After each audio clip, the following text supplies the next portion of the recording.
عن أبي هريرة رضي الله تعالى عنه قال قال رسول الله صلى الله عليه وسلم إذا اتخذ الفيء دولا والأمانة مغنما والزكاة مغرما وتعلم لغير الدين وأطاع الرجل امرأته وعق أمه وأدنى صديقه وأقصى أباه وظهرت الأصوات في المساجد প্রিয় ভাইরা আমার, পর্দার আড়ের মা বোনেরা খেয়াল করে শুনবেন। পয়গম্বর এক নম্বরে বলেন, ইযা তুখিদাল ফাইউ দুওয়ালা, মানুষ যখন রাষ্ট্রীয় সম্পদকে নিজের সম্পদ মনে করবে, মানুষ যখন রাষ্ট্রীয় সম্পদকে নিজের সম্পদ মনে করবে। আজকাল দেখবেন আমাদের সমাজে, আমাদের রাষ্ট্রে মেম্বার, চেয়ারম্যান, এমপি, মন্ত্রী, এমপির নির্বাচনের সময় দেখবেন আমাদের ধারে ধারে এই জনগণের প্রার্থীগুলো বারবার আমাদের কাছে আসে, ভোটের জন্য আসে, বারবার আমাদেরকে ওয়াদা দেয়, এন করেন গা, তেন করেন গা, আমাকে ভোট দিলে আমি এই করব, সেই করব। আল্লাহু আকবার। এবার দেখা যায় চান্দু মিয়া, মন্টু মিয়া নির্বাচিত হয়ে গেলে আর তাকে খুঁজে পাওয়া যায় না। জনগণের টাকা, চাল বলেন, ডাল বলেন, তেল বলেন, গম বলেন, রাস্তার টাকা পয়সা সব পকেটের মধ্যে ঢুকাইয়া রাতারাতি বড় লোক হয়ে যায়। আসনা নাই।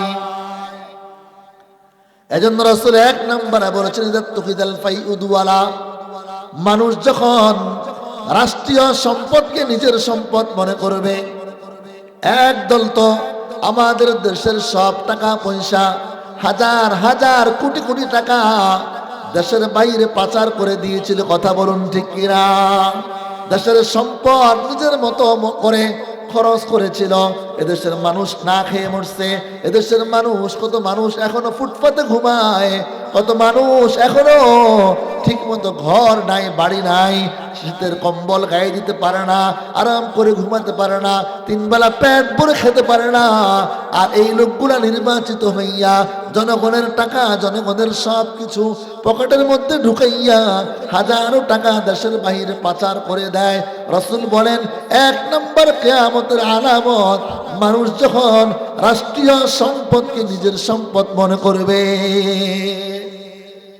আছে না নাই? আওয়াজ দিতে হবে, আছে না নাই? একদল খেয়ে গেছে, যারা আমাদের দেশের টাকা বাইরে পাচার করেছে, যারা জনগণের সম্পদ পকেটে ঢুকাইয়া রাতারাতি বড়লোক হয়ে যায়। সামনে আমাদেরকে সিদ্ধান্ত নিতে হবে, যারা দেশপ্রেমিক নয়, যারা দেশকে ভালোবাসে না, যাদের টাকা বিদেশে পাচার হয়, যারা যাদের ছেলে মেয়েদেরকে দেশে পড়ালেখা করায় না, বরং বাহিরে রাখে, বাহিরে পড়ালেখা করায়, দেশের মধ্যে রাখতে চায় না, দেশের মধ্যে যাদের ভালোবাসা নাই, যাদের দেশের মধ্যে যাদের দেশ প্রেম নাই, ঈমানের প্রতি, ইসলামের প্রতি, কোরআনের প্রতি যাদের প্রেম নাই, ভালোবাসা নাই, আগামীতে এদেরকে আমাদেরকে ব্যালট পেপারের মাধ্যমে উচিত জবাব দিতে হবে। কথা বলুন ঠিক কিনা? এজন্য রাসূল বলেছেন, এক নম্বর আলামত, মানুষ যখন রাষ্ট্রীয় সম্পদকে নিজের সম্পদ মনে করে। জনগণের মেম্বার, চেয়ারম্যান, এমপি, মন্ত্রী হয়ে গেলে দেখবেন গাড়ি বাড়ির অভাব নাই। কি বলুন ঠিক কিনা? গাড়ি বাড়ির অভাব হয় না। আগে ভোটের আগে আপনার কাছে বারবার আসছে, ভোটের পরে আপনি তার কাছে বারবার যান, জুতা ক্ষয় হয়ে যায়, এমপি সাহেবকে আর খুঁজে পাওয়া যায় না। কি বলুন ঠিক কিনা? এজন্য যারা এমন আচরণের লোক, যারা এদেরকে আগামীতে বয়কট করতে হবে। যারা দেশের মানুষের পক্ষে, জনগণের পক্ষে, যাদেরকে চাইলে পাওয়া যায়, যারা আমাদের পক্ষে থাকবে, রাষ্ট্রের পক্ষে থাকবে, ভারতের আধিপত্যবাদের বিরুদ্ধে যারাই থাকবে, যারা ভারতের দালালি করবে না, যারা দেশের পক্ষে, ইসলামের পক্ষে, এদের পক্ষে আমাদের থাকতে হবে। কথা বলুন ঠিক কিনা? এজন্য রাসূল বলেন, ইযা তুখিদাল ফাইউ দুওয়ালা, মানুষ যখন রাষ্ট্রীয় সম্পদকে নিজের সম্পদ মনে করে, গনিমত মনে করে। দুই নাম্বার, ওয়াল আমানাতু মাগনামা, যারা আমানতকে গনিমত মনে করে। ওয়াল আমানাতু মাগনামা, আমানতকে গনিমত মনে করে। আমানত, কেউ আমার কাছে 1000 টাকা, 2000, 5000, 10,000 টাকা আমার কাছে আমানত রেখেছে। লোকটা যখন আমার কাছে আমানত চাইতে আসলো, আমি বলে তুমি আবার কেঠায়, আমি তোমাকে চিনি না কি? বলুন, এমন লোক আছে না নাই? ওয়াল আমানাতু মাগনামা, আমানতকে গনিমত মনে করে, আমানতের খেয়ানত করে। আমার আপনার পয়গম্বর হাদিসে পাকে বলেন, বুখারী শরীফের হাদিস, হাদিস নাম্বার 33, قال النبي صلى الله عليه وسلم آية المنافق ثلاث إذا حدث كذب وإذا وعد أخلف وإذا اؤتمن خان। পয়গম্বর বলেন মুনাফিকের আলামত হলো তিনটি। বলেন কয়টি? জোরে বলতে হবে, কয়টি? তিনটি। 1 নম্বর, ইযা হাদ্দাসা কাযাবা, যখন কথা বলে কথায় কথায় মিথ্যা কথা বলে। এমন লোক সমাজে আছে না নাই? এমন নেতাও সমাজে আছে না নাই? কথায় কথায় মিথ্যা কথা বলে। ওয়াইদা ওয়াদা আখলাফা, ওয়াদা করলে ওয়াদা ভঙ্গ করে। ওয়াইদা তুমিনা খানা, আমানত রাখলে আমানতের খেয়ানত করে। আমার আপনার পয়গম্বর বলেন, যার মধ্যে এই তিনটা আলামত পাওয়া যায়, আমার পয়গম্বর বলেন এই লোকটা হলো মুনাফিক। এজন্য আমার আপনার পয়গম্বর অন্য হাদিসে বলেন, সহিহুত তারগীব ওয়াত তারহিব হাদিস নাম্বার 1901, قال النبي صلى الله عليه وسلم اضمنوا لي ستا من انفسكم اضمن لكم الجنة। পয়গম্বর বলেন, রে উম্মত, তোমরা আমাকে 6টি জিনিসের জিম্মাদারি দাও, তোমরা 6টি বিষয়ের দায়িত্ব নিয়ে নাও। আদমান লাকুমুল জান্নাহ, আমি রাসূল তোমাদেরকে জান্নাতে পৌঁছানোর জিম্মাদারি নিয়ে নিলাম। রাসূল বলেন, 1 নাম্বার, উসদুকু ইযা হাদ্দাসতুম, যখন কথা বলবা সত্য কথা বলবা, সত্য কথা বলবা। 2 নাম্বার, আউফু ইযা ওয়াআদতুম, ওয়াদা করলে ওয়াদা পূর্ণ করবা, ওয়াদা ভাঙবা না। ওয়াদুল আমানাতা ইযা তুমিনতুম, আমানত যখন তোমার কাছে রাখা হবে আমানত পূর্ণ করবা। ওয়াদুল আমানাতা ইযা তুমিনতুম, যখন তোমার কাছে আমানত রাখা হবে আমানত পূর্ণ করবা, আমানতের খেয়ানত করবা না। ওয়াহফাজু ফুরুজাকুম, যুবকরা খেয়াল করে শোনো, রাসূল বলেন তোমরা তোমাদের লজ্জাস্থানকে হেফাজত করবা। ওয়াগুদ্দু আবসারাকুম, তোমাদের দৃষ্টিকে নত রাখবা। ওয়াকুফু আইদিয়াকুম, তোমরা তোমাদের হাতকে খারাপ কাজে ব্যবহার করা থেকে বিরত রাখবা। উম্মত শুনো, আমি পয়গম্বর, তোমরা এই 6টা কাজ করতে পারলে, উসদুকু ইযা হাদ্দাসতুম, কথা বললে সত্য বলবা। ওয়াউফু ইযা ওয়াআদতুম, ওয়াদা করলে ওয়াদা পূর্ণ করবা। ওয়াদুল আমানাতা ইযা তুমিনতুম, আমানত রাখা হলে আমানত পূর্ণ করবা। ওয়াগুদ্দু আবসারাকুম, দৃষ্টিকে নত রাখবা। ওয়াহফাজু ফুরুজাকুম, লজ্জাস্থানকে হেফাজত করবা। ওয়াকুফু আইদিয়াকুম, তোমরা তোমাদের হাতকে খারাপ কাজে ব্যবহার করা থেকে বিরত রাখবা। শুনে রাখো, আমি পয়গম্বর তোমার জন্য জান্নাতের জিম্মাদারি নিয়ে নিলাম। সুবহানাল্লাহ বলেন না? এই 6টা কাজ করবো তো ইনশাআল্লাহ। যুবক ভাইয়েরা, পর্দার আড়ালের মা বোনেরা, পয়গম্বর হাদিসে বলেছেন, 4 নম্বরে বলেছেন, ওয়াহফাজু ফুরুজাকুম, তোমরা তোমাদের লজ্জাস্থানকে হেফাজত করবা। লজ্জাস্থানের হেফাজত করবা, লজ্জাস্থানকে অপাত্রে ব্যবহার করবা না। ওয়াগুদ্দু আবসারাকুম, দৃষ্টিকে নত রাখবা। যুবক ভাইয়েরা, আজকালকের যুবকরা বিবাহের আগেও দেখা যায়, বিবাহের পরেও দেখা যায়, বিবাহের আগে অবৈধ সম্পর্কের মাধ্যমে, বিবাহের পরেও পরক্রিয়ার মাধ্যমে হারাম কাজে লিপ্ত হয়ে যায়, লজ্জাস্থানকে অপাত্রে ব্যবহার করে। যুবক খেয়াল করে শুনো, আমার আপনার পয়গম্বর মেয়ারাজের রাতে, যখন মেয়ারাজের রাতে পয়গম্বর অনেক শাস্তি দেখে আসছেন, তন্মধ্যে রাসূল এটাও দেখলেন, একটা তুন্দুল রুটির চুলার মতো একটা চুলার ভিতরে দাউ দাউ দাউ দাউ করে আগুন জ্বলতেছে, আর ওই আগুনের ভেতরে কিছু নারী এবং পুরুষ দাউ দাউ করে আগুনের সাথে একবার উপরে উঠে আবার নিচে নেমে যায়, আর ওই জাহান্নাম থেকে এমন পচা দুর্গন্ধ আসতেছে। পয়গম্বর জিবরিল আমিনকে বললেন, ভাই জিবরিল, এরা কারা? জিবরিল বললেন, ও পয়গম্বর, এরা হলো আপনার ওই সমস্ত উম্মত, নারী এবং পুরুষেরা যারা দুনিয়ার মধ্যে জিনা ব্যভিচার করেছিল, পরক্রিয়ায় লিপ্ত হয়েছিল, অবৈধ সম্পর্কে লিপ্ত হয়েছিল। এই জন্য আল্লাহ এদেরকে এই শাস্তি দিতেছেন। বলেন নাউজুবিল্লাহ। আমার আলোচনা সেটা না, তারপরও টাচ দিয়ে গেলাম। রাসূল বলেন, 2 নাম্বার আমানতের খেয়ানত। মানুষ যখন আমানতের খেয়ানত করবে। 3 নাম্বার ওয়াজ যাকাতু মাগরামা। মানুষ যাকাত দেয়াকে জরিমানা মনে করবে, যাকাত দিতে চাইবে না, মনে করে 1 লক্ষ টাকায় 2500 টাকা দিলে তো আমার সম্পদ কমে যাবে। মানুষ যাকাত দেয়াকে জরিমানা মনে করবে। কি বলুন, আছে না নাই? কথা বলতে হবে, আছে না নাই? এখন ঠিক মতো ধনী লোকগুলা যাকাত দেয় না, কিন্তু যাকাত না দিলেও সুদ খায়, আছে না নাই? আপনাদের সমাজে সুদখোর আছে? আছে? High high high. রাসূল বলেন, ওয়া যাকাতু মাগরামা, দেয়াকে জরিমানা মনে করবে। আমি যে হাদিসটা তেলাওয়াত করেছি, প্রত্যেকটা পয়েন্টে পয়েন্টে সমাজের প্রায় সব বিষয়গুলো কিন্তু সামনে চলে আসবে। যে আলোচনা, যে পয়েন্ট করার পর যে লোকটা উঠে যাবে, মনে করবেন ওই লোকটা ওই পয়েন্টের মধ্যে আছে। কথা বলেন, রাজি? আপনারা একমত? হ্যাঁ। যখন যে পয়েন্ট ধরবো, ওই পয়েন্ট শোনার সাথে সাথে যে ভাববে, বুঝবেন যে এটা ওটার সাথে জড়িত আছে। রাজি? মাশাআল্লাহ, অনেক যুবকরা চলে আসছে, যুবকরা কথা রাখছে, আলহামদুলিল্লাহ, মাঠ ভরে গেছে, আলহামদুলিল্লাহ। রাসূল বলেন, ওয়া যাকাতু মাগরামা। 3 নাম্বার, মানুষ যাকাত দেয়াকে জরিমানা মনে করবে, যাকাত দিবে না, সুদ খাইবে, মনে করে সুদ খাইলে সম্পদ বাড়ে আর যাকাত দিলে সম্পদ কমে যায়।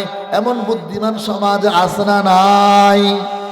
অথচ আমার আল্লাহ কোরআনুল কারীমে বলেন, ওয়ামা আতাইতুম মির রিবান লিয়ারবুয়া ফি আমওয়ালিন নাস ফালা ইয়ারবু ইনদাল্লাহ ওয়ামা আতাইতুম মিন যাকাতিন তুরিদুনা ওয়াজহাল্লাহ ফাউলাইকা হুমুল মুদঈফুন। আল্লাহু আকবার। আল্লাহ বলেন, হে বান্দা বান্দীরা, তোমরা মনে করো সুদ খাইলে সম্পদ বাড়ে। না না না, তুমি সুদ খায়া সম্পদ বাড়াইবা, আমি আল্লাহ তোমাকে অথবা তোমার ছেলে মেয়ের মাধ্যমে, তোমার স্ত্রীর মাধ্যমে এমন বিপদ আমি আল্লাহ ফালাইব। এ সুদখোর, তোর লক্ষ কোটি টাকা চলে যাবে রে সুদখোর, তুই সুদখোর টেরও পাবি না। কথা বলুন ঠিক কিনা?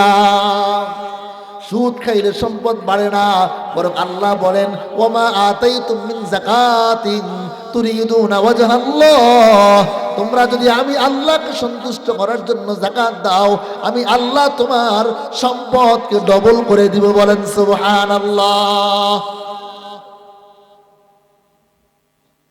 তাহলে যাকাত দিলে সম্পদকে আল্লাহ ডবল করে দিবেন। আর সুদ খাইলে আল্লাহ কি বলেন? না, সম্পদ বাড়ে না। বলবেন তো হুজুর বাড়ে তো। সমাজে দেখবেন কিছু বুদ্ধিজীবী আছে, 5 লাখ 10 লাখ টাকা জমছে, তো এবার চিন্তা করে কি কষ্ট করার কি দরকার, ঘরে বসে বসেই খাবো, এই টাকাগুলোকে পার্সেন্টেজে সুদে লাগাই দিব। এমন বুদ্ধিমান আছে না নাই? কথা বলুন, আছে না নাই? সুদে লাগাই দেয় আর পায়ের উপর পা উঠায় খায়, মাঝখান দিয়ে লুঙ্গি কিছু পুরা, ভিতরে সব কিছু দেখাও যায়। কথা বলেন, আছে না নাই? চায়ের দোকানে বৈশা সুদখোর, চায়ের দোকানে বৈশা পায়ের উপরে পা উঠায়, পা ঝুলায়, আর নিচে দিয়ে সব কিছু দেখা যায়। কি বলেন, আছে না নাই? এই সুদখোররা শুনে রাখো, রাসূল করিম সাল্লাল্লাহু আলাইহি ওয়াসাল্লাম হাদিসে পাকে কঠিন কথা বলেছেন, মারাত্মক ভবিষ্যৎ ধমকি দিয়েছেন।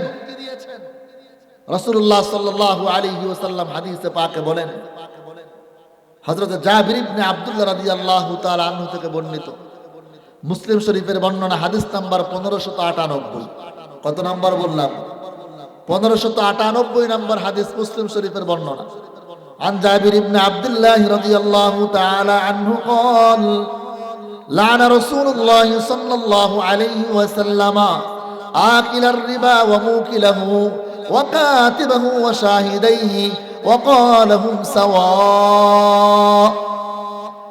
হযরত জাবির ইবনে আব্দুল্লাহ রাদিয়াল্লাহু তাআলা আনহু বলেন, রাসূলুল্লাহ সাল্লাল্লাহু আলাইহি ওয়াসাল্লাম অভিশাপ দিয়েছেন, লানত দিয়েছেন, আকিলার রিবা ওয়া মুকিলাহু, সুদ দাতা, সুদ গ্রহীতা, সুদ যে দেয় তার উপর রাসূলের লানত। বলেন নাউযুবিল্লাহ। সুদ যে গ্রহণ করে তার উপরও রাসূলের লানত। ওয়া কাতিবাহু ওয়া শাহিদাইহি, সুদের লেখক যেই ব্যক্তি হবে, সুদের পক্ষে যেই ব্যক্তি লেখালেখি করবে, ওয়া শাহিদাইহি, সুদের পক্ষে যেই ব্যক্তি সাক্ষী হবে। রাসূল বলেন, রাসূলুল্লাহ এই চারো শ্রেণীর মানুষের উপরে লানত দিয়েছেন। বলেন নাউযুবিল্লাহ। ও দুস্থ আহবাব, রাসূল তো উম্মতের প্রতি বড় মায়ার নবী, দয়ার নবী, যিনি উম্মতের জন্য এখনো রহমাতুল লিল আলামিন, যিনি এখনো রওজায়ে পাক উম্মতের জন্য কান্না করতেছেন, যিনি হাসরের মাঠেও এই উম্মতের জন্য কান্না করবেন, সুপারিশ করবেন, সেই রাসূল ওই উম্মতের উপরে লানত দেন যেই উম্মত সুদ খায়, সুদ দেয়, সুদের সাক্ষী হয়, সুদের লেখক হয়। শুধু তাই নয়, আমার আপনার পয়গম্বর হাদিসে পাকে বলেছেন, মুসনাদ আহমদ ইবনে হাম্বলের বর্ণনা, হাদিস নাম্বার 22007, قال النبي صلى الله عليه وسلم درهم ربا يأكله الرجل وهو يعلم أشد من 36 زانية। রাসূল বলেন, উম্মত শুনো, যে ব্যক্তি জেনে শুনে 1 দিরহাম 1 টাকা সুদ খায়, রাসূল বলেন জেনে শুনে 1 টাকা সুদ খাওয়া 36 বার জিনা করার চেয়েও মারাত্মক অপরাধ। নাউযুবিল্লাহ। আর আসতে কর, কি বলেছেন? জেনে শুনে 1 টাকা সুদ খাওয়া, 1 দিরহাম সুদ খাওয়া 36 বার জিনা করার চেয়েও মারাত্মক অপরাধ। বলেন নাউযুবিল্লাহ। আমার পয়গম্বর আরো বলেন, সহিহ ইবনে মাজাহ শরীফের হাদিসের বর্ণনা, হাদিস নাম্বার 2275। قال النبي صلى الله عليه وسلم الربا 70 حوبا أيسرها أن ينكح الرجل أمه। পয়গম্বর বলেন, আরে উম্মত শুনো, সুদের মারাত্মক 70টা অপরাধ রয়েছে, 70টা গুনাহ রয়েছে, 70টা গুনাহ রয়েছে। তন্মধ্যে সবচেয়ে নিম্ন আমাদের গুনাহ হলো, রাসূল এটাকেই নিম্ন মানের বলেছেন। অতএব চিন্তা করে দেখুন, রাসূল বলেন তন্মধ্যে সবচেয়ে নিম্ন মানের গুনাহ হলো কোন লম্পট, কোন বেয়াদব, কোন কুলোঠা, কোন লম্পট যদি তার মায়ের সাথে জিনা করে, যে পরিমাণ গুনাহ হয়, রাসূল বলেন তা সুদ খাওয়া মানে নিজের মায়ের সাথে জিনা করার সমতুল্য। বলেন নাউযুবিল্লাহ। আমি আপনাদের কাছে জানতে চাই, আপনাদের এই সমাজ যদি কোনো লম্পট, কোনো বেয়াদব যদি তার মায়ের সাথে জিনা করে, তাকে সমাজে রাখবেন? কথা কয় না? রাখবেন সমাজে? না, তাকে পিটাইয়া, জুতার মালা গলায় দিয়া, তার মাথার চুলগুলা ফালাইয়া জুতার মালা গলায় দিয়া তাকে সমাজ থেকে বিতাড়িত করবেন কিনা? কথা বলুন, করবেন কিনা? তো রাসূল বলতেছেন, যে ব্যক্তি সুদ খায়, সুদের মারাত্মক 70টা অপরাধ, তন্মধ্যে রাসূল এটাকেই নিম্নমানের অপরাধ বললেন। নিজের মায়ের সাথে জিনা করলে যেই পরিমাণ গুনাহ হয়, রাসূল বলেন সুদ খাওয়া মানে হলো নিজের মায়ের সাথে জিনা করা। সহিহ হাদিস, ইবনে মাজার রিওয়ায়াত, হাদিস নাম্বার 2275। এই জন্য আমি বলবো, আজ থেকে সিদ্ধান্ত নিতে হবে, যারা সুদ খাবে, যারা সুদের সাথে জড়িত, সুদের সাক্ষী হয়, সুদের লেখক হয়, সুদের লেনদেনের সাথে জড়িত, এদেরকে আমরা আর কোনো সমাজের গুরুত্বপূর্ণ পদে বসাবো না। রাজি আছেন? কারণ আল্লাহ কোরআনুল কারীমে বলেছেন, ফাইন লাম তাফআলু ফাযনু বিহারবিন মিনাল্লাহি ওয়া রাসূলিহি। আল্লাহ বলেন, যদি তোমরা সুদি কারবার, সুদি লেনদেন ছেড়ে না দাও, শুনে রাখো, আল্লাহ এবং তার রাসূলের সাথে যুদ্ধের ঘোষণা। যেই সুদখোর সুদ ছাড়ে না, সুদ লেনদেন ছেড়ে দেয় না, আল্লাহ এবং তার রাসূলের পক্ষ থেকে তার সাথে যুদ্ধের ঘোষণা দেওয়া হয়েছে। বলতে চাই, যেই লোকটার সাথে আল্লাহর যুদ্ধের ঘোষণা, তার দ্বারা কখনো সমাজের, রাষ্ট্রের, মসজিদের, সমাজের, মাদ্রাসার, মাহফিলের উপকার হতে পারে না। কথা বলুন ঠিক কিনা?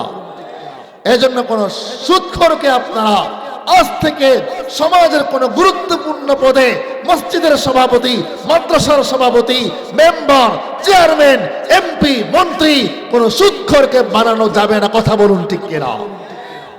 রাজি আছি ইনশাআল্লাহ? হকের আওয়াজ বুলন্দ করতে হবে, কারণ সুদখোর হলো সমাজের জন্য অভিশাপ। সুদখোরের বাড়িতে দাওয়াত খাইবেন না, সুদখোরের পুরার বাড়ির দাওয়াত দিলেও যাবেন না, বিয়ে খাইতেও যাবেন না। রাজি আছেন ইনশাআল্লাহ?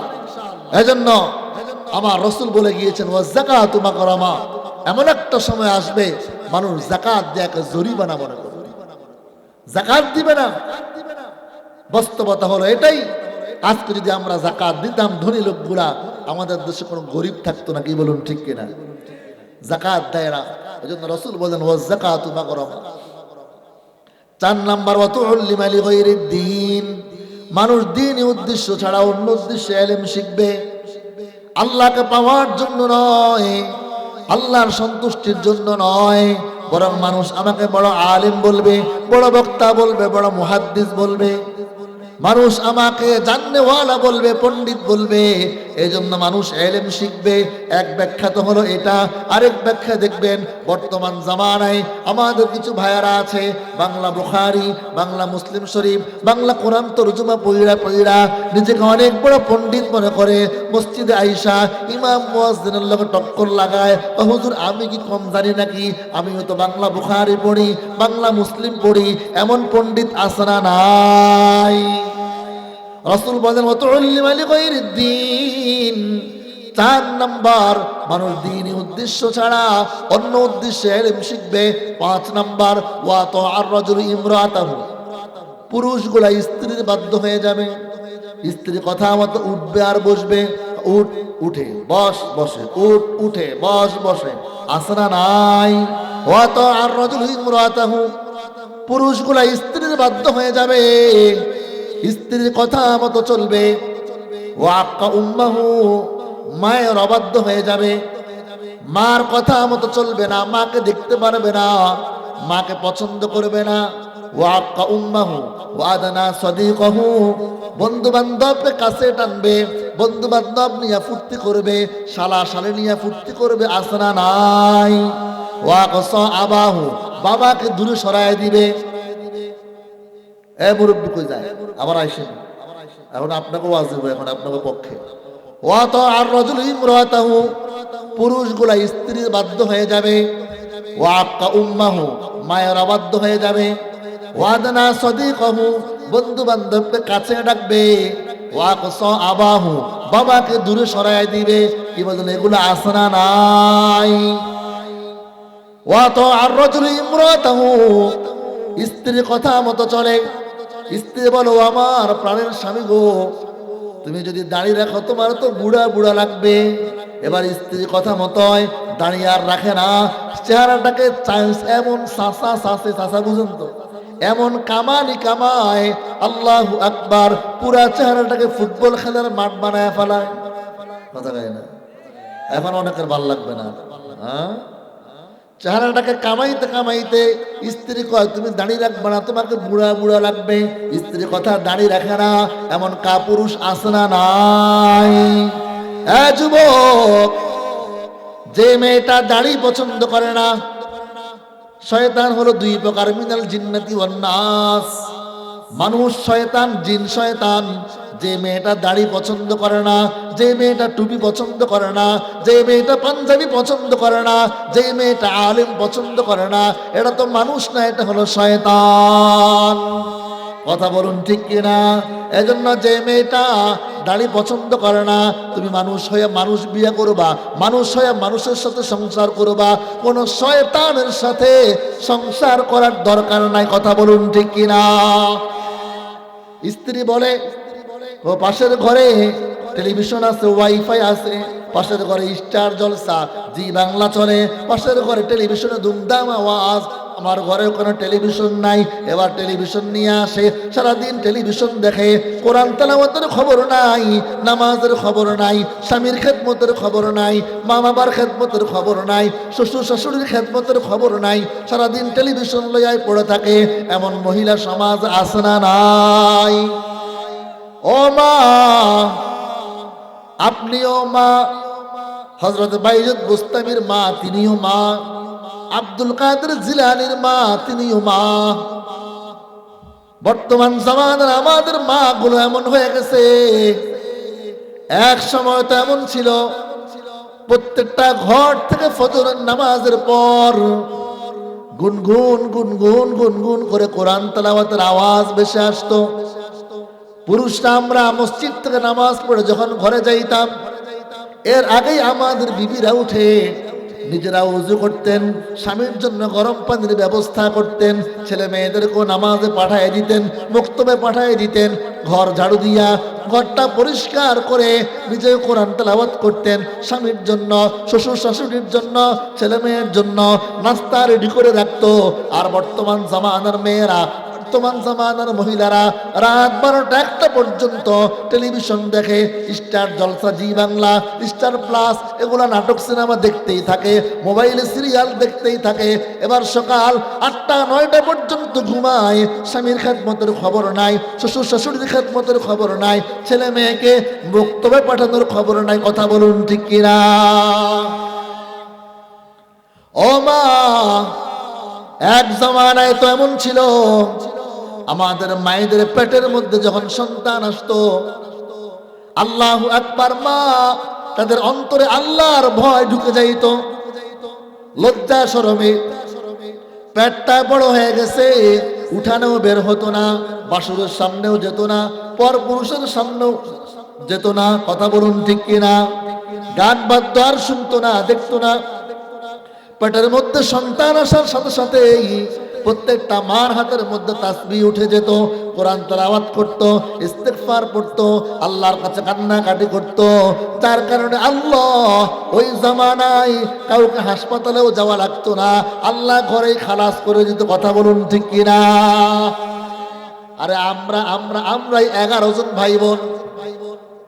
কতজন? এটা আমরা গর্বের সাথে বলি আলহামদুলিল্লাহ। আমরা 11 জন ভাই বোন, আলহামদুলিল্লাহ। সবাই মাদ্রাসায় পড়েছে, সবাই হাফেজ আলেম, সবাই আলহামদুলিল্লাহ ভালো অবস্থানে আছে। আমরা 11 জন ভাই বোন, একজনও তো সিজার লাগা নাই। কিন্তু এখন শুধু সিজার আর সিজার, সিজার আর সিজার। কথা বলুন ঠিক কিনা? কারণ কি? ওই জামানার মারা আল্লাহ মুখী ছিলেন, আর বর্তমান জামানার মা পেটের মধ্যে সন্তান আসলেই এবার দেখা যায় বলে যে এখন একটু আনন্দ ফুর্তি করতে হবে, টেলিভিশন দেখে, নাটক সিনেমা দেখে, সন্তান পেটে নিয়া নাটক সিনেমা দেখে, গান বাদ্য শুনতেই থাকে। যার কারণে আল্লাহ কয়, শুন, তুই তো আমি আল্লাহ মুখী হইলি না, আমি আল্লাহ তোকে হাসপাতালে নিয়া সিজার করে পেট থেকে সন্তান বের করবে। কথা বলুন ঠিক কিনা?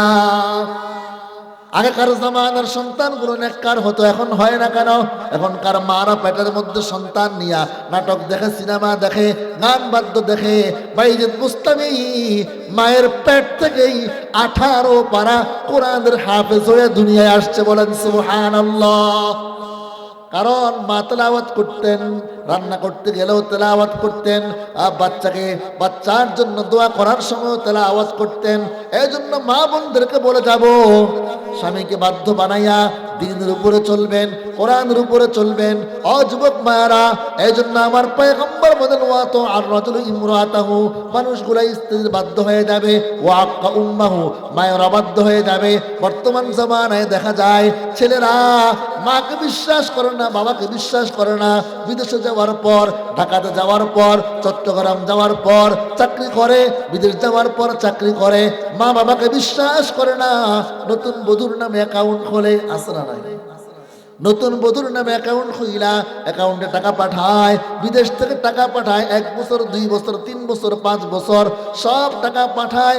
আর এই দিক দিয়া স্ত্রী সুইটি বেগম আরেকজনের লগে সম্পর্ক হয়ে যায়, হেলো হেলো সব কিছু গেল, এবার সম্পর্ক হয়, কথাবার্তা শুরু হয়ে যায়, মোহাব্বত তৈরি হয়ে যায়।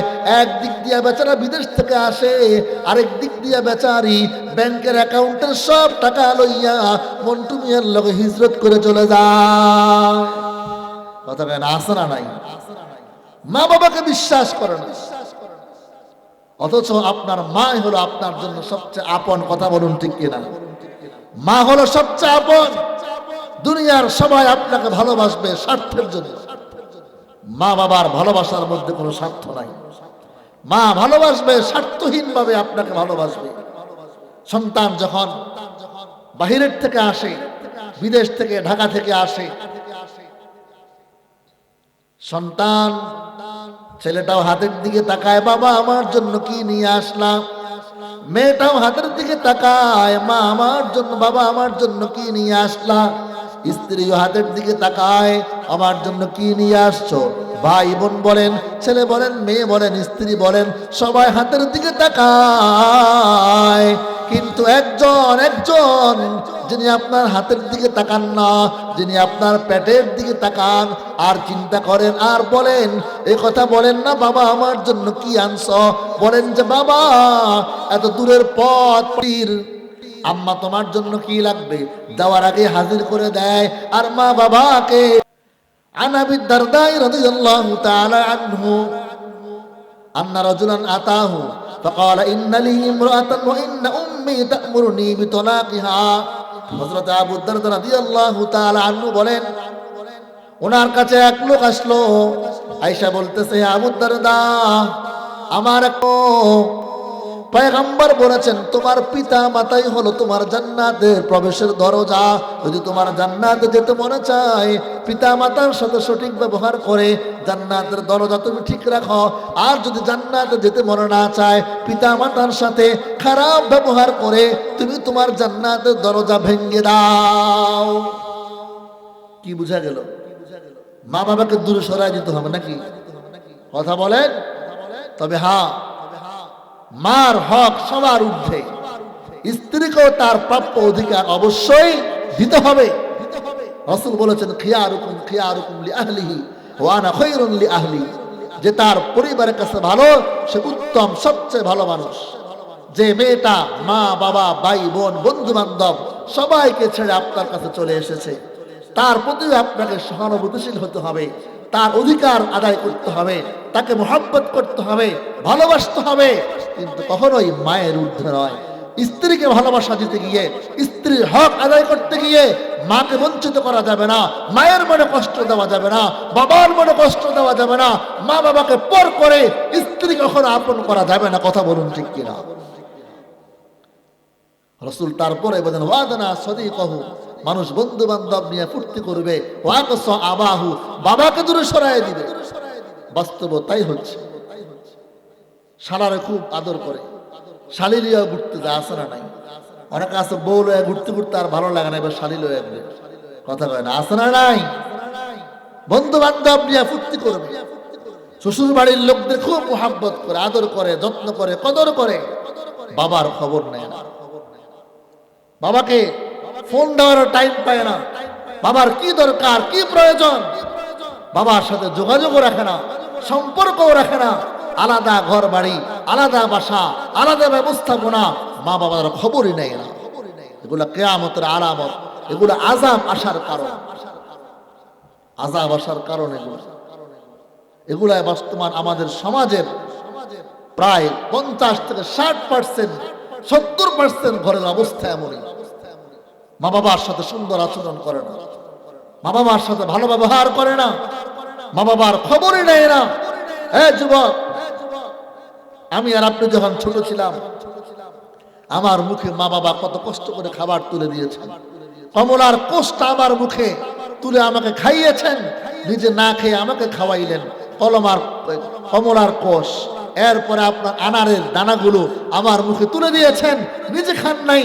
আল্লাহর কসম করে বলেন, কয়জন যুবক এমন আছেন মায়ের মুখে আনার তুলে দিয়েছেন, মাকে এই কমলাটা খুলে, কমলার কোষগুলো মাকে খুলে খুলে খাওয়াইলেন? কয়জন যুবক আছে?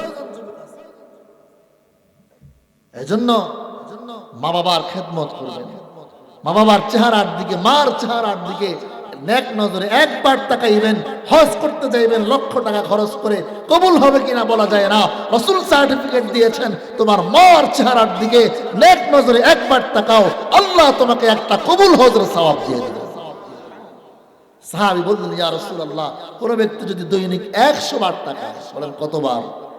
দৈনিক যদি 100 বারও নেক নজরে তাকায়, রাসূল বললেন, হ্যাঁ হ্যাঁ, আমার আল্লাহর খাজানায় কোনো কমতি নাই। কেউ যদি দৈনিক 100 বারও তার মার চেহারার দিকে নেক নজরে তাকায়, আমার আল্লাহ তাকে 100টা কবুল হজের সওয়াব দিবেন। সুবহানাল্লাহ। হজ করতে মক্কা যাওয়া লাগে, কত কষ্ট করে, টাকা পয়সা সময় ব্যয় করতে হয়, আর হজ তো আপনার ঘরেই আছে। এজন্য মা বাবার খেদমত করবো তো ইনশাআল্লাহ। এগুলা কিয়ামতের আলামত। আলোচনা সেদিকে আরো লম্বা হয়ে যাবে, আমি আর সেদিকে গেলাম না। আরেকটা পয়েন্ট কথা না বললেই নয়। রাসূল তো বললেন, ওয়াকস আবাহু, বাবাকে দূরে সরায় দিবে। বর্তমান একটা পয়েন্ট ভালো করে শুনবেন। অনেক সময় আমাদের মা মারা যায়। মা মারা যাওয়ার পর, ধরেন আপনার বাবার বয়স 40, 45, 50 বছর। এই বয়সে আপনার মা মারা গেল, ওনার স্ত্রী মারা গেল। এখন এই লোকটার তো ভবিষ্যতে তার খেদমতের লোকের দরকার আছে না নাই? ভবিষ্যতে এই লোকটা অসুস্থ হয়ে ঘরে পড়ে থাকলে তাকে কে দেখবে? আপনার স্ত্রী তো আপনারই খেদমত করতে চায় না, নিজের স্ত্রী তো নিজের খেদমতই করতে চায় না, শাশুড়ির খেদমত করতে চায় না। আর সেই ক্ষেত্রে একজন পুরুষ, আপনার স্ত্রী তো তার খেদমত করা, তার অন্যান্য অঙ্গ প্রত্যঙ্গ দেখা তো জায়েজই নাই। এখন আপনার সম্পদের ভয়ে যে বাবাকে বিবাহ করাইলে এখন তো আমার সম্পদের মধ্যে ভাগ বসে যাবে, এই জন্য বাবাকে বিবাহ করাতে চায় না, বাবাকে আলাদা করে দেয়। বিবাহ করলে কথাবার্তা বন্ধ করে দেয়। এই যুবক ভাইয়ারা, রিজিকের মালিক আল্লাহ, ওনার এই মুহূর্তে একজন সঙ্গিনী দরকার। তুমি তো বিবাহ করে তোমার স্ত্রী নিয়া, ছেলে মেয়ে নিয়া আলাদা বাসা বাড়িতে উঠে গেলা, আলাদা চলাফেরা করো। উনি একজন এই প্রাপ্ত বয়স আইসা, শেষ বয়স আইসা, তিনি এখন সঙ্গী হারা হয়ে গেছেন, একা হয়ে গেছেন। তার এখন সঙ্গীদের প্রয়োজন, তার খেদমতের প্রয়োজন, তার সব কিছুর প্রয়োজন। সে গুনাহে লিপ্ত হয়ে যাইতে পারে, তাকে গুনাহ থেকে বাঁচানোর জন্য, তার প্রয়োজন পূরণ করার জন্য বাবাকে আনন্দ চিত্তে বিবাহ করাই দিবেন। আমার কথা অনেকে মানতে নারাজ, আমি জানি, কিন্তু এটাই বাস্তব, এটা দরকার। রাসূল বলেন, ওয়াকস আবাহু, বাবাকে দূরে সরাই দিবেন। ওয়াদানা সদীকাহু। এরপরে আমার আপনার পয়গম্বর বলেন, ওয়াজহারাতিল আসওয়াতু ফিল মাসাজিদ, মসজিদের মধ্যে আওয়াজ বেড়ে যাবে, মসজিদের মধ্যে দুনিয়াবি কথাবার্তা শুরু হয়ে যাবে। মসজিদের মধ্যে আসলে দুনিয়াবি কথাবার্তা কি বলছে কাজ শুরু করে দিবে। কি বলেন, এটাও আসনা নাই? মসজিদে দুনিয়াবি কথা, মসজিদে আসলে আওয়াজ। মসজিদে বৈশাও এখন মানুষ গীবত করে, মসজিদে বৈশাও পরনিন্দা করে, মসজিদে বৈশাও খারাপ কথাবার্তা বলে, মসজিদে বৈশাও অন্যের বিরুদ্ধে কথা বলে। আল্লাহু আকবার। হাদিস শুধু মনে পড়ে যায়, কিয়ামতের দিন মানুষ অসহায় হয়ে আল্লাহর পয়গম্বর সাহাবায়ে কেরামকে জিজ্ঞেস করলেন, ও সাহাবীরা বলো, তোমাদের মধ্যে গরীব অসহায় কে? কোন ব্যক্তি সবচেয়ে অসহায়? মুসলিম শরীফের হাদিস, হাদিস নাম্বার 2581। হযরত আবু হুরায়রা রাদিয়াল্লাহু তাআলা আনহু বলেন, রাসূল একদিন বললেন, জিজ্ঞেস করলেন, আতাদরুনা মাল মুফলিস, তোমাদের মধ্যে গরীব কে? ক্বালু আল মুফলিসু ফিনা মান লা দিরহাম লাহু ওয়ালা মাতা। সাহাবায়ে কেরাম বললেন, ইয়া রাসূলুল্লাহ, আমাদের মধ্যে সবচেয়ে গরীব হলো ওই ব্যক্তি যার টাকা পয়সা নাই, যার কোনো ধন সম্পদ নাই, ওই লোকটাই সবচেয়ে অসহায়। পয়গম্বর বললেন, না না না, ইন্নাল মুফলিসা মিন উম্মতি মান ইয়াতি ইয়াউমাল কিয়ামাতি বিসালাতিন ওয়া সিয়ামিন ওয়া যাকাতিন। এ উম্মত শোনো, আমার উম্মতের মধ্যে সবচেয়ে অসহায় হলো ওই ব্যক্তিটা, যে ব্যক্তি কিয়ামতের দিন অনেক অনেক নামাজ নিয়ে উঠবে, অনেক রোজা নিয়ে উঠবে, অনেক যাকাতের আমল নিয়ে উঠবে, কিন্তু এই লোকটা ওয়াতি কত শাতামা হাদা ওয়া কাযাফা হাদা ওয়া আকালা মালা হাদা ওয়া সাফাকা দামা হাদা। এ ভাইয়েরা খেয়াল করে শুনবেন, কিন্তু এই নামাজি নামাজ পড়েছে, কাউকে গালি দিয়েছে, এই নামাজি নামাজ পড়েছে, কারো বিরুদ্ধে মিথ্যা অপবাদ দিয়েছে, এই নামাজি নামাজ পড়েছে, কাউকে অন্যায়ভাবে আঘাত করেছে, এই নামাজি নামাজ পড়েছে, রোজাও রেখেছে, যাকাতও দিয়েছে, কারো উপরে মিথ্যা অপবাদ দিয়েছে, কারো সম্পদ দখল করে নিয়ে গেছে। এমন লোক আছে না নাই? সামনের কাতারে নামাজ পড়ে আবার গালিও দেয়, সামনের কাতারে নামাজ পড়ে মিথ্যা অপবাদও দেয়, সামনের কাতারে নামাজ পড়ে রোজাও রাখে, আবার দেখা যায় অন্যের সম্পদ দখল কইরা নিয়ে যায়। জমিন বাঁচার সময় নামাজি হাজী সাহেব আরেকজনের আইল ঠেলে, আইল চিনেন তো আপনারা? আইল বুঝেন? আইল সীমানা, সীমানা ঠেলে। এমন লোক আছে না নাই? কথা আছে? সাবধান সাবধান। রাসূল বলেন ওই লোকটা হলো সবচেয়ে অসহায়, নামাজও পড়েছে, রোজাও রেখেছে, যাকাতও দিয়েছে, ওয়াতি কত শাতামা হাদা, কাউকে গালি দিয়েছে, ওয়া কাযাফা হাদা, কাউকে মিথ্যা অপবাদ দিয়েছে, ওয়া আকালা মালা হাদা, কারো সম্পদ খেয়ে ফেলেছে, ওয়া সাফাকা দামা হাদা, কারো রক্তপাত করেছে, ওয়া দারাবা হাদা, কাউকে আঘাত করেছে। এবার আল্লাহ রাব্বুল আলামিন কিয়ামতের দিন ওই নামাজীকেও দাঁড় করাবেন, রোজাদারকেও দাঁড় করাবেন, যাকাত দেওয়ালাকেও দাঁড় করাবেন। একই ব্যক্তি নামাজ, রোজা, হজ, যাকাতের আমলনামে অভাব নাই। এবার সব পাওনাদার হাজির, যাকে গালি দিল, যার সম্পদ দখল করলো, যাকে মিথ্যা অপবাদ দিল, সব হাজির হয়ে যাবে। পয়গম্বর বলেন এবার আল্লাহ রাব্বুল আলামিন এই নামাজের রোজাদারের আমলনামা থেকে নামাজ নিয়া, রোজা নিয়া, হজ নিয়া, যাকাত নিয়া, যাকে গালি দিল, তার সম্পদ দখল করলো, যার উপর আঘাত করলো, যাকে মিথ্যা অপবাদ দিল, এক একজন করে পাওনাদারকে সবাইকে দিয়ে দেওয়া হবে।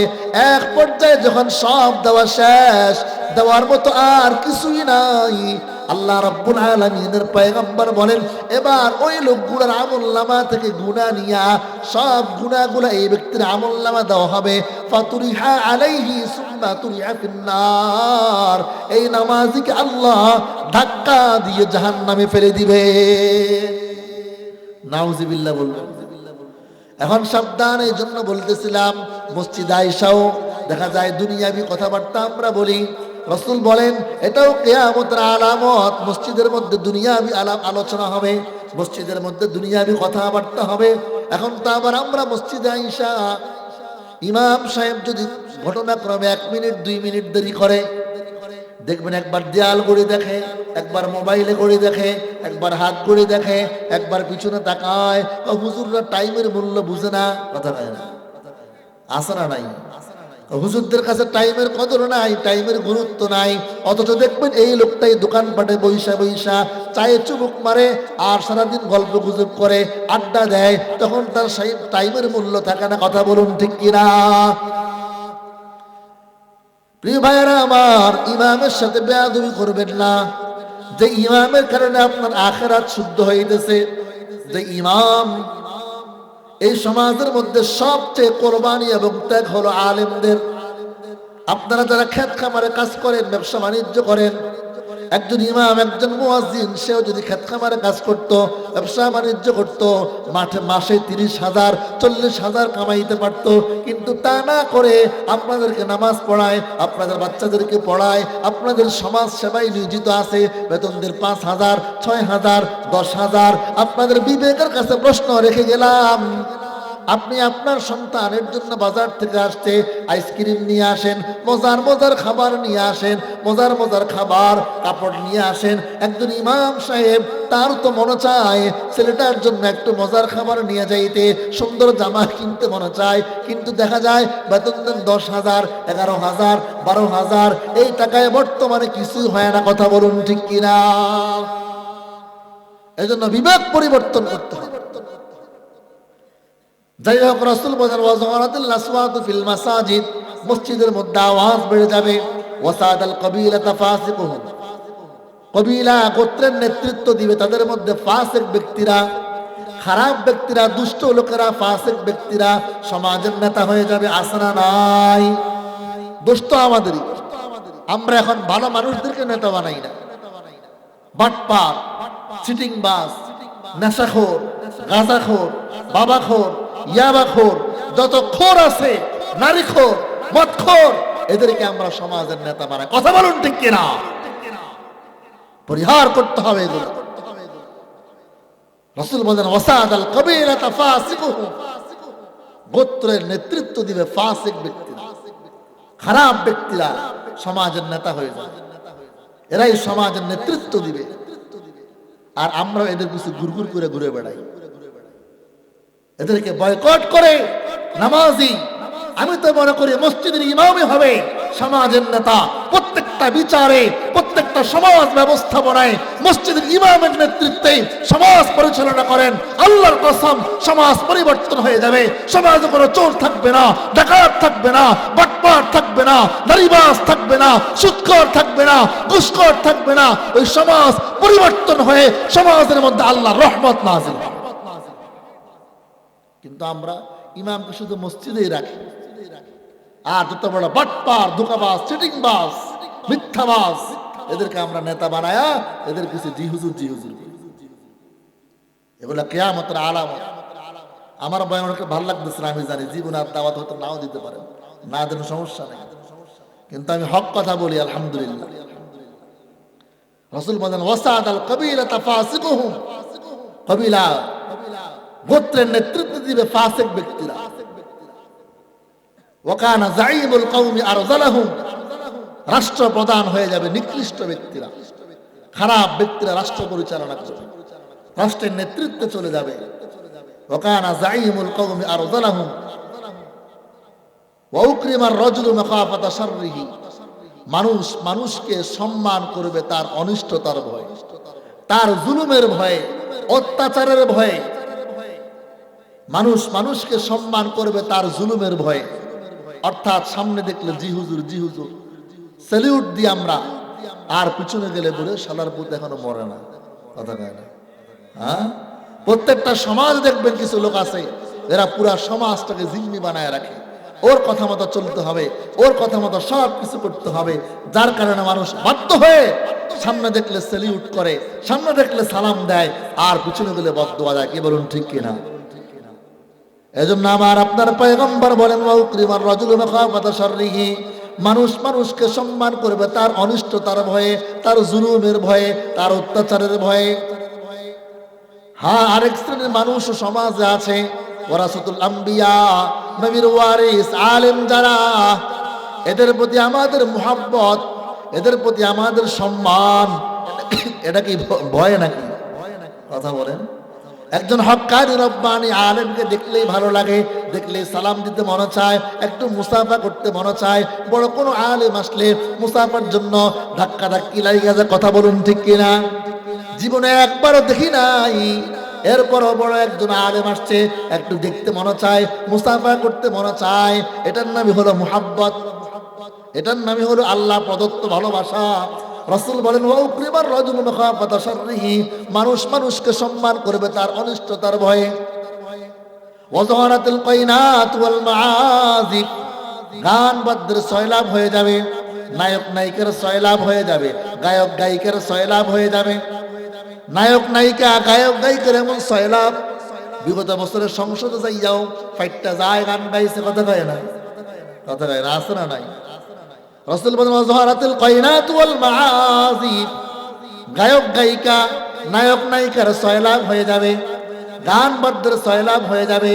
মানুষ গায়কের পিছনে দৌড়াবে, গায়িকার পিছনে দৌড়াবে। বাস্তবতা এটাই সত্য কথা। কথা বলুন ঠিক কিনা?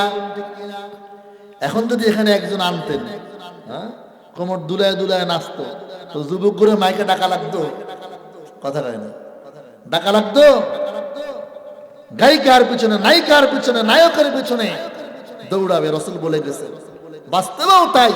কোথাও যদি খালি শুনছে অমুক জায়গায় অমুক বেহুদা আসতেছে, অমুক জায়গায় অমুক আসতে শয়তান আসতেছে, নামটা শুনলেই হয় তার গান শোনার জন্য, তাকে এক নজর দেখার জন্য, তার নাচন দেখার জন্য যুবকরা সেখানে উপরি খেয়ে পড়ে। কি বলুন ঠিক কিনা?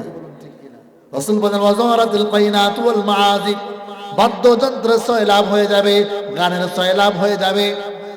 ওয়ালান আখিরু হাযিহিল উম্মতি আউওয়ালাহা, এদের পরবর্তী লোকেরা আগের লোকদের সমালোচনা করবে, পরবর্তী যারা আগের লোকদের সমালোচনা করবে, মুরব্বীদের সমালোচনা করবে। আলোচনা শেষ, আর ভয় পাওয়ার দরকার নাই। রাসূল এই যে 15টা আলামত বললেন, রাসূল বলেন এই 15টা আলামত যখন তোমাদের মধ্যে পাওয়া যাবে, ফারতাকিবু ইনদা যালিকা রিহান হামরা, ওই সময় তোমরা অপেক্ষায় থাকো, তোমাদের উপরে আসবে রিহান হামরা, অগ্নিবায়ু আসবে। রিহান হামরা ওয়া জালজালাতান, তোমাদের উপরে ভূমিকম্প আসবে। ওয়াকাসফান ওয়াকাসফান ওয়াকাসফান ওয়া মাসখান, তোমাদের উপরে পাথর বৃষ্টি আসবে, শিলা বৃষ্টি হবে, তোমাদের উপরে পাথর বৃষ্টি হবে, তোমাদের উপরে তোমাদের চেহারাগুলো বিকৃত করে দেওয়া হবে। ভূমিধস আসবে, ভূমিকম্প আসবে। ওয়াজালজালাতান, ভূমিকম্প আসবে। ওয়ামাসখান, তোমাদের উপরে তোমাদের চেহারাগুলো বিকৃত করে দেওয়া হবে, ভূমিধস আসবে। শুধু তাই নয়, রাসূল বলেন ওয়ায়াতিন তাতাতাবাউ কানিজামিন কুতিআ সিলকু ফাতাতাবা, রাসূল বলেন শুধু তাই নয়, তোমাদের উপরে একের পর এক আযাব আর গজব আসতেই থাকবে। যেমনি ভাবে একটি তাসবির সুতা ছেড়ে দিলে ওই তাসবির দানাগুলো যেরকম একটার পর একটা পড়তেই থাকবে, রাসূল বলেন যখন তোমাদের মধ্যেই 15টা আলামত পাওয়া যাবে, তো তোমাদের উপরে ওই সুতা ছিঁড়া তাসবির দানার মতো একটার পর একটা আযাব আর গজব আসতেই থাকবে। বলেন নাউযুবিল্লাহ। এই 15টা আলামত আবারও বলে দিচ্ছি। 1 নাম্বার, রাসূল ইযাতুখিদাল ফাইউ দিওয়ালান, রাসূল বলেন 1 নাম্বার, যখন তোমরা রাষ্ট্রীয় সম্পদকে নিজের সম্পদ মনে করবে। 2 নাম্বার, ওয়াল আমানাতু মাগনামা, আমানতকে গনিমত মনে করবে। ওয়াজ যাকাতু মাগরামা, যাকাত দেওয়াকে জরিমানা মনে করবে। ও তুল্লিমা লিগাইরিদ দ্বীন, দ্বীনি উদ্দেশ্য ছাড়া অন্য উদ্দেশ্যে ইলম শিখবে। ওয়া তাআর রাজুল ইমরাতাহু, মানুষগুলা স্ত্রীর বাধ্য হয়ে যাবে, পুরুষগুলা স্ত্রীর বাধ্য হয়ে যাবে। ওয়া আক্কাম্মাহু, মায়ের বাধ্য হয়ে যাবে। ওয়া আদনা সাদিকাহু, বন্ধুর কাছে নিয়ে আসবে। ওয়া আকসা আবাহু, বাবাকে দূরে সরায় দিবে। ওয়া যালাতিল আসওয়াতু ফিল মাসাজিদ, মসজিদের মধ্যে আওয়াজ বেড়ে যাবে। ওয়াসাদাল কবিলাতা ফাসিকুহুম, কবিলা গোত্রের প্রধান হয়ে যাবে ফাসিক ব্যক্তিরা, দুষ্ট লোকেরা। ওয়াকানা যাইমুল কওমি আরজালাহুম, রাষ্ট্রপ্রধান হয়ে যাবে নিকৃষ্ট ব্যক্তিগুলো রাষ্ট্রের নেতৃত্বের মধ্যে চলে আসবে। ওয়াউকরিমান রাজুলু মাখাফাতা শাররিহি, মানুষ মানুষকে সম্মান করবে তার অনিষ্টতার ভয়ে। ওয়াশরিবাতিল খুমুর, মদ পান করা হবে, নেশাখুরি করা হবে। ওয়াজহারাতিল বাইনাতু ওয়াল মাআজিব, বাদ্যযন্ত্র সয়লাব হয়ে যাবে। ওয়ালা আখিরু হাযিহিল উম্মতি আউওয়ালাহা, পরবর্তী লোকেরা আগের লোকদের সমালোচনা করবে। রাসূল বলেন এই 15টি আলামত পাওয়া গেলে ফারতাকিবু ইনদা যালিকা, ওই সময় তোমরা অপেক্ষায় থাকো। রিহান হামরা, তোমাদের উপরে আসবে অগ্নিবায়ু আসবে। ওয়াজালজালাতান, ভূমিকম্প হবে, ঘন ঘন ভূমিকম্প হবে। ওয়াকাসফান, তোমাদের উপরে পাথর বৃষ্টি হবে। ওয়ামাসখান, তোমাদের চেহারাগুলো বিকৃত করে দেওয়া হবে, তোমাদের উপরে ভূমিধস আসবে। ওয়ায়াতিন তাতাতাবাউ কানিজামিন কুতিআ সিলকু ফাতাতাবা, একটি তাসবির সুতা ছিঁড়ে দিলে তাসবির দানাগুলো যেরকম একের পর এক পড়তেই থাকবে। তোমাদের মধ্যে 15টা আলামত পাওয়া গেলে সুতা ছিঁড়া তাসবির দানার মতো একটার পর একটা আযাব আর গজব আসতেই থাকবে। বলেন নাউযুবিল্লাহ। প্রিয় ভাইরা আমার, আলোচনা এখানেই শেষ। লম্বা সময় আলোচনা করলাম, আমরাই বললাম তিরমিজি শরীফের এই 2231 নম্বর হাদিস থেকে শুনলাম, রাসূল বলে গিয়েছেন 15টি আলামত তোমাদের মধ্যে পাওয়া গেলে তোমাদের উপরে একের পর এক আযাব আর গজব আসতেই থাকবে। আমরাই স্বীকার করেছি, আমরাই বলেছি, এগুলা সব আমাদের সমাজ আছে। কথা বলুন ঠিক কিনা?